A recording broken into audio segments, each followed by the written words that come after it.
Greetings of grace and peace on this third Wednesday of Advent. The last two Wednesdays I've spoken about the Advent wreath. The first week, the wreath itself. The second week, the candles.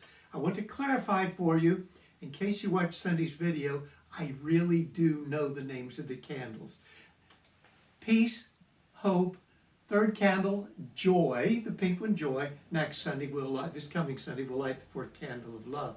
But I'm moving our attention this week from the Advent wreath to the Chrismon tree. And that's right, I did say Chrismon. Chrismon comes from two words, Christ and monogram, put together, Chrismon. I'm going to come back to that in a minute. But first I want to talk about the presence of greenery, pine, and even the trees in the presence of religious life. We can go back to, well actually there's even records of before Christ greenery being used and a lot of Old Testament references. But in the early centuries after Christ we find records of greenery being used, maybe even trees. We're not so much about that, sure, but boughs of holly and pine being brought in during the winter, cold, dark months to lighten the atmosphere of the home.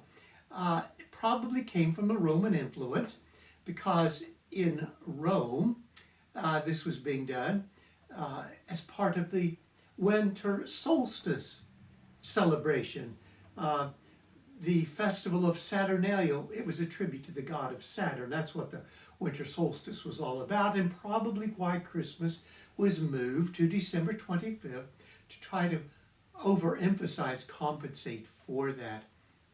So the pine goes back that far, at least that far, and in the form of wreaths or boughs, an occasional reference to even a tree. Now, the trees themselves were in and out of favor throughout the years.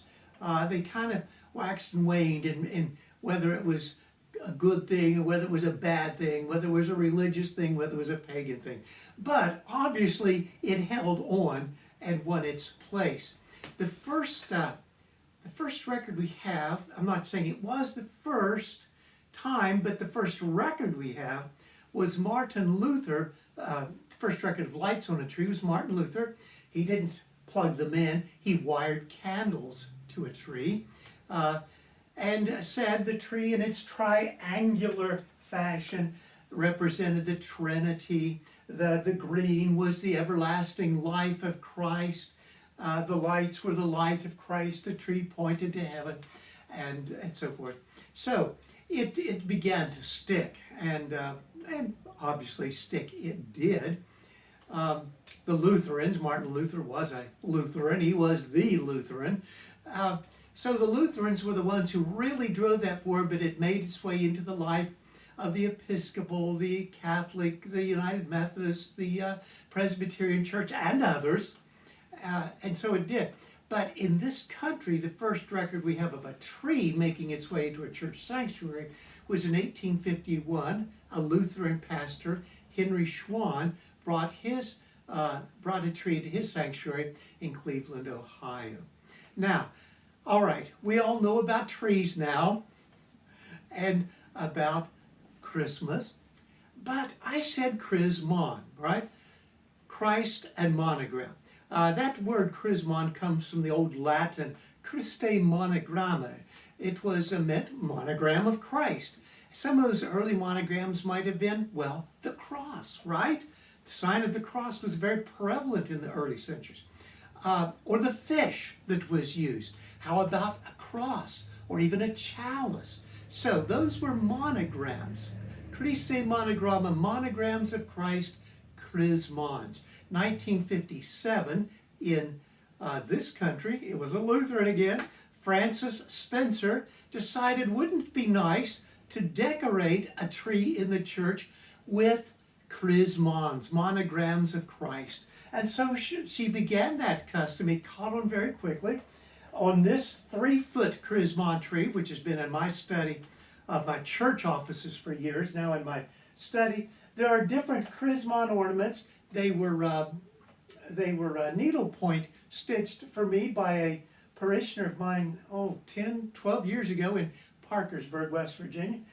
Here's one with a cross, here's one with a fish, here's one with a symbol of the Trinity, another cross. There's so many forms of crosses, another cross. Here's some bells, a descending dove, and down here's a star. So there you go. That's what a Chrismon tree is. It's a tree that we would put up at Christmas, but has emblems, monograms of Christ. Now, if you don't have Chrismon ornaments on your tree, it doesn't mean you're a pagan. In our living room, our family Christmas tree does not have Chrismons. We have some religious symbols, but not solely. So I just wanted to introduce you to that concept in case you were not familiar with it and tell you how and why it came to be.